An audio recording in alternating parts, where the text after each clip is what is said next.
حاجات لازم تعمليها وانتي مسافرة مصيف او مسافرة اي مكان عموما. عندك التلاجة، ده الفريزر بتاع التلاجة. هتجيبي بكرة الاسكوتش العريض وتلزقي التلاجة كده بالباب زي ما انتي شايفة. هقفل كويس والزق الباب مع التلاجة. ساعات الفريزر بيبقى مش مترتب كويس وفي حاجات بتقع، فلما تيجي تقع بتفتح الباب معاها، فكده هتضمني ان الباب يفضل مقفول. كذلك الباب بتاع التلاجة من تحت بنقفله كويس كده بالسكوتش، وزي ما انت شايفة استحالة الباب يفتح وانت بره.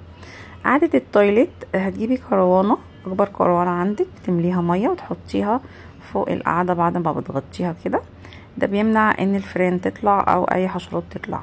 كذلك البلاعة، عندي هي البلاعة جنب القاعدة، انا مالية كروانة كده عشان تقدر تدخل جنب البلاعة فيها مية. المحابس بتاعت الغاز بتقفليها، اي فيش في الكهرباء بتشيليها. نيجي للكارثة الكبرى بقى اللي بتطلع علينا الحشرات.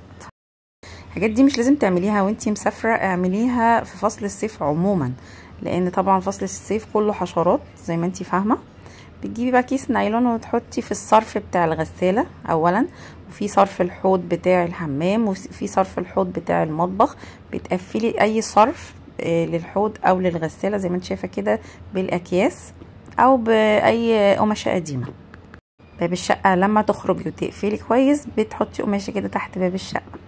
الفيش الوحيدة اللي بنسيبها في الشقة هي فيشة التلاجة وفيشة الديب فريزر. مصيف سعيد عليكم واجازة سعيدة عليكم، ويا رب تتهنوا كده ودايما سعداء ومتهنيين. بحبكم كتير كتير، ما تنسونيش في اللايك والشير.